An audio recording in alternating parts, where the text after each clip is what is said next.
Leo tutakwenda kujadili mambo manne ya kipagani ambayo yaliyoingia kanisani, lakini cha ajabu zaidi, mambo haya yamekuwa sehemu ya ibada na mtindo wa maisha ya Wakristo.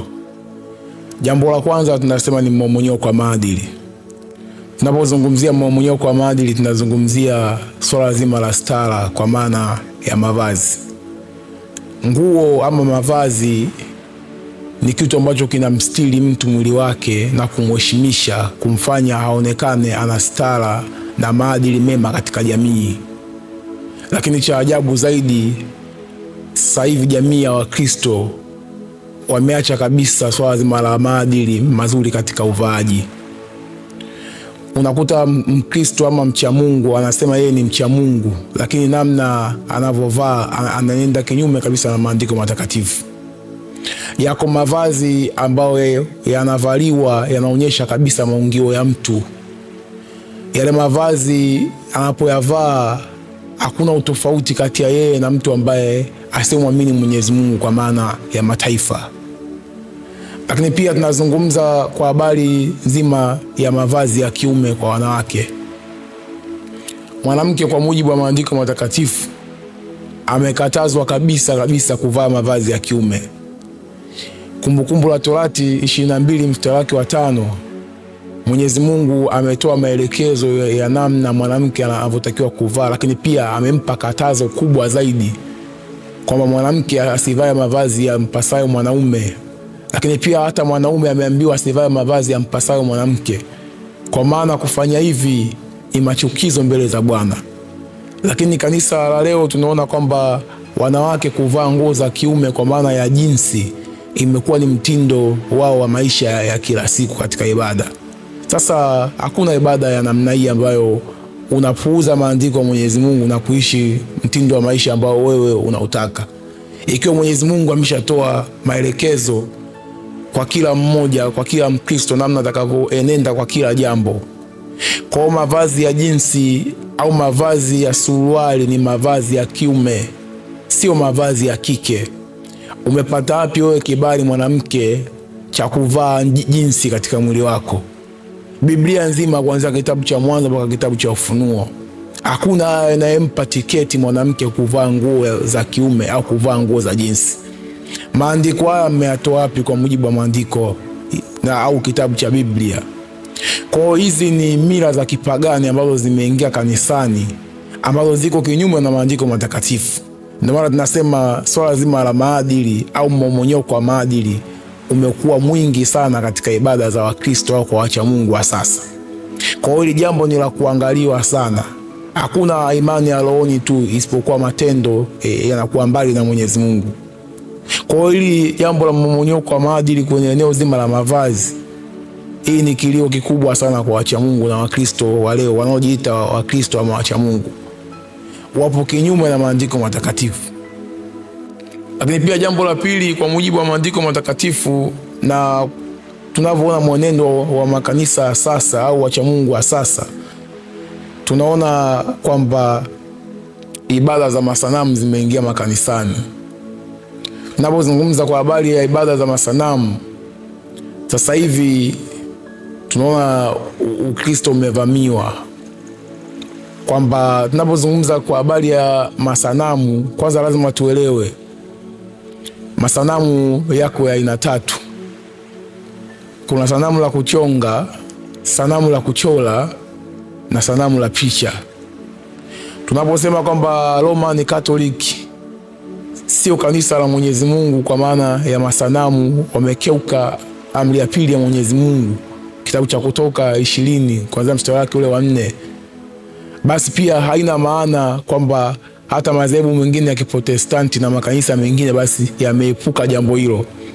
Leo nataka nikupe kitu ambacho huenda ulikuwa unakitazama kwa mtazamo wa chini na wa kawaida. Nimeshatoa aina za sanamu ambazo nimeziorozesha hapo.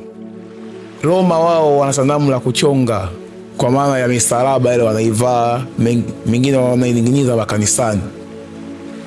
Lakini katika madhehebu ya Kikristo wengi wamechora misalaba. Sasa ile ipo kinyume na maandiko matakatifu, kwa sababu sanamu Nimeshasema ziko sanamu za aina tatu. Nimezungumza kwa sanamu ya kuchonga, nikazungumza sanamu la kuchora, nikazungumza na kwa habari ya sanamu ya picha. Kwa hiyo unapochora ile michoro, maana tayari umeingia katika mfumo mzima wa ibada ya sanamu. Kwa hiyo swala zima la ibada masanamu inavunja amri ya pili ya Mwenyezi Mungu, kitabu cha Kutoka 20 mstari wake wa 4. Lakini pia jambo la tatu tunasema ambalo limeingia katika makanisa ya leo, tunasema imani ya kuomba watu waliokufa. Ndugu zangu, hivi tulikofikia sasa ni pabaya sana. Yako makanisa au wako viongozi wa dini wanafundisha watu na wanahamasisha watu na wanawaaminisha watu kuwa mtu akifa bado anaendelea kuishi, na anapoendelea kuishi anapaswa aendelee kuombwa, awe sehemu ya msaada katika maisha ya mwanadamu. Na yako makanisa hao pia yanasema yanamwamini Yesu Kristo. Sasa kwa mujibu wa maandiko matakatifu, ili jambo lipo kinyume kabisa na maandiko, kwa sababu ukisoma kitabu cha Mhubiri 9:6 inasema kwamba wafu hawajui neno lolote, kwa maana hawana ijara tena, kumbukumbu lao limesauliwa. Wafu hawajui neno lolote, kumbukumbu lao limesauliwa. Maandiko matakatifu yanaeleza hivyo. Sasa kwa mujibu wa maandiko matakatifu tunaona kabisa Mwenyezi Mungu anazungumzia kuhusu wafu. Wafu hawajitambui. Sasa mtu anaposema kwamba mtu anapokufa anatakiwa aende akaombwe au audiwe, anatoa wapi hizo aya kwa mujibu wa maandiko matakatifu? Kwa hiyo hizi ni ibada za kipagani, tunasema ni ibada za mizimu. Ndio maana nilizungumzia kwenye kitabu cha The Great Controversy, nikasema ukurasa wa 34 mzungumzia leo ni nani katika imani ya mizimu. Kwa hiyo hizi ibada zimeingia, zipo kinyume na maandiko matakatifu. Kuanzia Biblia, ukisoma Biblia yote hakuna sehemu ambako imesema watakatifu waliomba wafu au waliomba watu waliokufa. Yesu anasema mimi ndimi njia na kweli na uzima, mtu haji kwa Baba ila kwa njia yangu mimi. Sisi katika kila jambo njia ni Yesu Kristo. Kwa hiyo tunaweza tukamwomba Mungu kupitia Yesu Kristo kwa jambo lolote na likaenda kutendeka katika maisha yetu. Kwa hiyo imani ya kwamba mtu akifa anaendelea kuishi ipo kinyume na maandiko matakatifu. Lakini pia jambo lingine la kipagani ambalo limeingia kanisani na mambo ambayo yalioingia kanisani yasiyofaa, tunasema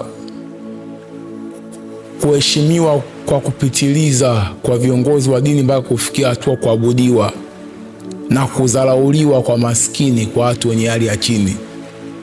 Unajua, ukisoma kitabu cha Waefeso 4:11 maandiko yanasema naye alitoa wengine kuwa wainjilisti, wengine kuwa mitume, wengine kuwa manabii, wachungaji na walimu. Maana maandiko matakatifu inaonyesha wazi kwamba karama ziko 5 ambazo lengo na makusudi zaidi ni kuwakamilisha watakatifu wa Mwenyezi Mungu. Lakini haina maana mtu anapokuwa mchungaji au mwalimu basi ifikie hatua aende kwenye level za kuabudiwa. Mara kuna washirika wanawaheshimu hawa watu mpaka imefika hatua wanawageuza kuwa miungu watu. Sasa ukiona tu kwenye ibada kwamba namna anavyoheshimiwa yule kiongozi, heshima ile inakuwa kuu sana. Kuna baadhi ya watu mpaka wanawasujudia viongozi wa dini. Maandiko yanasema usimsujudie Bwana, usimsujudie mwanadamu. Kitabu cha Luka ukisoma 4 pale, mwanadamu usimsujudie wala yoyote usimsujudie, bali Mwenyezi Mungu peke yake. Sasa wanawaabudu wa viongozi na kuwaita mpaka mababa, kitu ambacho kipo kinyume na maandiko matakatifu. Lakini cha ajabu zaidi, wanawadharau maskini. Unajua Mwenyezi Mungu alipomuumba mwanadamu, katika swala zima la utafutaji hapa duniani, kuna hali ya matokeo ya kukosa ama kupata. Sasa umaskini ni matokeo ya mtu kukosa mali, kukosa fedha nyingi, kukosa utajiri. Lakini haina maana kwamba umaskini ni dhambi. Lakini ziko imani za watu hapa duniani leo na makanisa ambayo yanafundisha kwamba umaskini ni dhambi, na mtu anapokuwa maskini anadharauliwa kanisani na kutengwa, kuonekanika huyu mtu sio mcha Mungu kama wale wengine ambao wenye fedha wanaotoa zaka na sadaka nyingi zaidi, lakini bila kujua kwamba Mwenyezi Mungu kwa mujibu wa maandiko matakatifu jambo hili amelikemea zaidi. Hem, tusome kitabu cha Yakobo 2 kuanzia mstari wake wa kwanza tuelewe zaidi. Anasema, ndugu zangu, imani ya Bwana wetu Yesu Kristo, Bwana wa utukufu, msiwe nayo kwa kuwapendelea watu. Maana akiingia katika sinagogi lenu mtu mwenye pete ya dhahabu na mavazi mazuri, kisha akiingia na maskini mwenye mavazi mabovu, nanyi mkimstahili yule aliyovaa mavazi mazuri na kumwambia, keti wewe hapa mahali pazuri, na kumwambia yule maskini, simama wewe pale, au keti miguuni pangu, je, hamkufanya itirafu mioyoni mwenu, mkawa waamuzi wenye mawazo mabovu?